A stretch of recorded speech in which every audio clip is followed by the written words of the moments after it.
That brings me to my second announcement that I'm going to make today.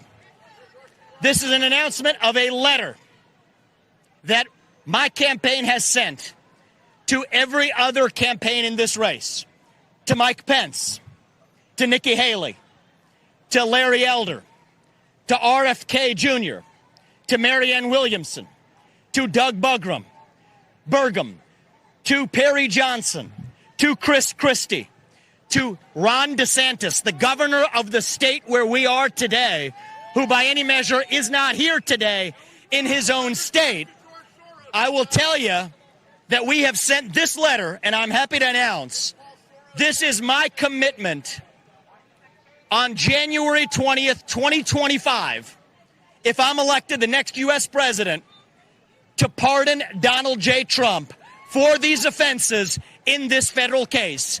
And I have challenged, I have demanded that every other candidate in this race either sign this commitment to pardon on January 20th, 2025, or else to explain why they are not. And I will tell you something. It's going to be difficult for those other candidates to sign this letter.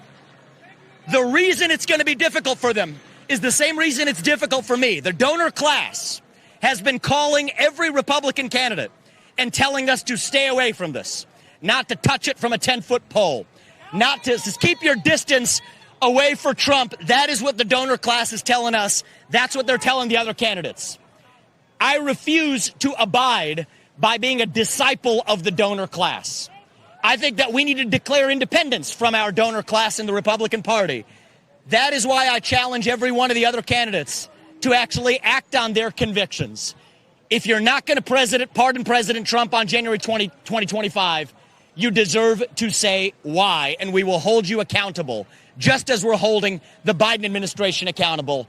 That's what we need more of in this country: honesty, integrity, and actual purpose for our country in a way that puts America first, not our political interests first. And I'll close with saying this before I take questions.